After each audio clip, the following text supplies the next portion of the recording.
ನಮಸ್ಕಾರ ವೀಕ್ಷಕರೇ, ನಾನು ನಿಮ್ಮ ವಿ ಕೆ ಶರ್ಮಾ ಪುರೋಹಿತ.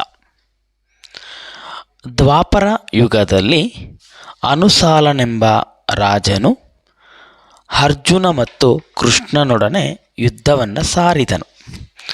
ಅರ್ಜುನನು ಎಷ್ಟೇ ಪ್ರಯತ್ನಪಟ್ಟರೂ ಅನುಸಾಲನನ್ನು ಸೋಲಿಸಲು ಸಾಧ್ಯವಾಗಲಿಲ್ಲ.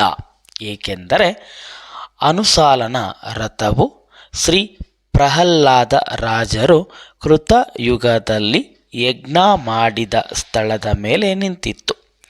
ಸ್ಥಳದ ಮಹಿಮೆಯಿಂದಾಗಿ ಹೀಗಾಗಿರಬಹುದೆಂದು ತಿಳಿದಂತಹ ಕೃಷ್ಣ ಪರಮಾತ್ಮನು ಅರ್ಜುನನಿಗೆ ಹೇಳುತ್ತಾನೆ. ಆಗ ಅರ್ಜುನನು ಅದರಂತೆ ಒಪ್ಪಿ ರಥವನ್ನು ಹಿಂದೆ ತೆಗೆಯುತ್ತಾನೆ. ಯಜ್ಞಕುಂಡದ ಸ್ಥಳದಿಂದ ಮುನ್ನುಗ್ಗಿದ ಅನುಸಾಲನು ನಂತರ ಸೋಲುತ್ತಾನೆ.